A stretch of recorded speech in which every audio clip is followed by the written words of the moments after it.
Um, so my daily routine, I normally wake up around 6:15, 6:30ish, get dressed, eat breakfast. I always have to eat a big breakfast.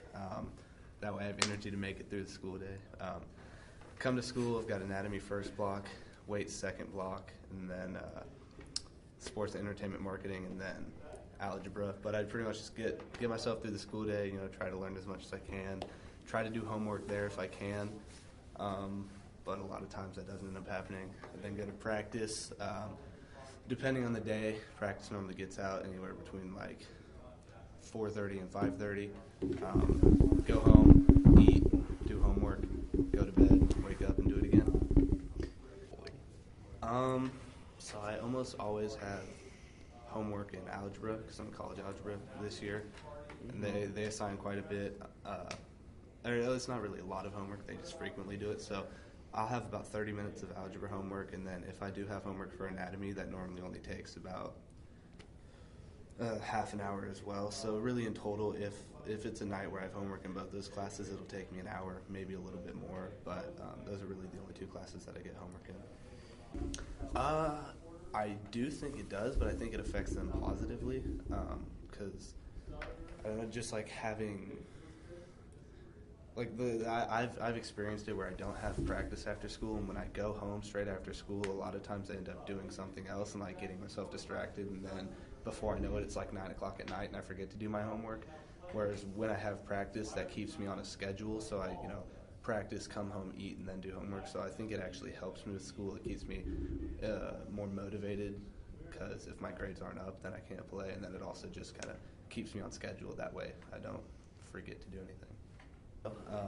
My family eats dinner together every night, so that's good. And then we spend a lot of time together on weekends, as well as like going to each other's sporting events and supporting. So I think we do spend a lot of quality time together. Well, I've always been a big fan of like being part of a team, like being part of a group, and a lot of my friends play sports. Like some of the best friends in my life I've met either through wrestling or through football. So just being part of a team like that's awesome. And then also I've been playing sports for like 12 years, and so it's kind of always been a thing in my life that's been important, and I always have a really fun time. It's like a good chance for me to just clear my mind and just get to focus on having fun with my friends and like really not being stressed out for a few hours. Very often. There's been a few times where I've stayed up till 12, maybe the latest is like 1:30, but those are like exceptions. That doesn't happen, I wouldn't say more than once or twice in an entire school year, really, like, because a lot of times I'm pretty good about doing my homework at school, or at least doing enough to where I don't have to stay up late at night doing it. No, I wouldn't say that's what causes me distraction in class. I don't normally get very tired at school. A lot of times I have I have enough energy to make it through the day. Really, the only thing that'll distract me in class is just not being very interested in the subject that I'm learning.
Not very